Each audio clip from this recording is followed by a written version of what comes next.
రాష్ట్ర పర్యాటక రంగంలో సరికొత్త అధ్యాయం మొదలైంది. నగరం నుంచి పల్లెకు కాకుండా పల్లె ప్రజలు నగరాన్ని చూసేలా మంత్రి జూపల్లి కృష్ణారావు రివర్స్ టూరిజంకు శ్రీకారం చుట్టారు. ఉట్టూరులో ఆదివాసీ టూరిజం ఎక్స్పోజర్ను ప్రారంభించిన మంత్రి స్వయంగా వారితో కలిసి బస్సులో ప్రయాణించి ఉత్సాహపరిచారు.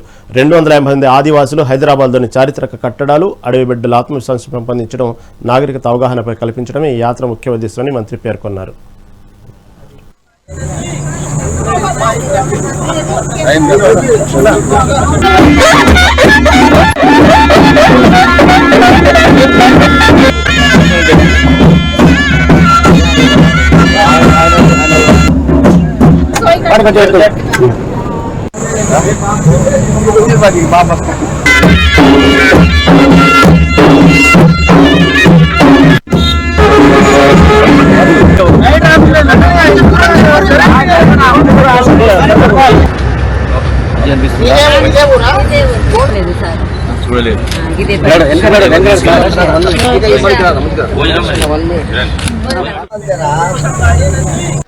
ఈ రోజు ఇక్కడికి వచ్చిన వాళ్ళు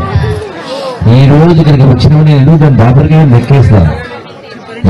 ఎందుకంటే 2000 మంది, దీంతో పాటుగా బయట 20,000 మంది ఉండొచ్చు.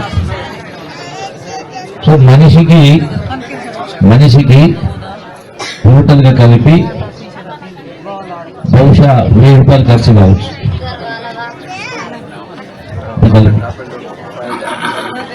ఉదయం బయలుదేరుతారు, ఉదయం 6 గంటగా బస్సులు పెడతాం.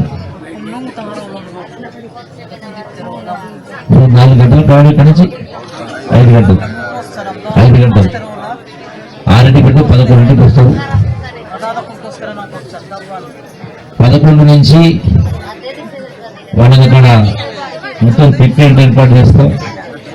సాయంకాలం వల్ల 4కి 5కి బయలుదేరితే రాత్రి 10కి వస్తాం. ఓకేనా? పొద్దున్నే 6 గంటలు మీరు రెడీ ఉండాలి. టూరిస్ట్ మినిస్టర్గా మిమ్మల్ని టూర్ తీసుకుపోతాం. అంటే నేను ఎందుకు చెప్తానంటే they will come to know what is the society, what is the world. At least in their lifetime, let they have a memorable event. చూసాక ఒక సంతోషం ఉంటుంది.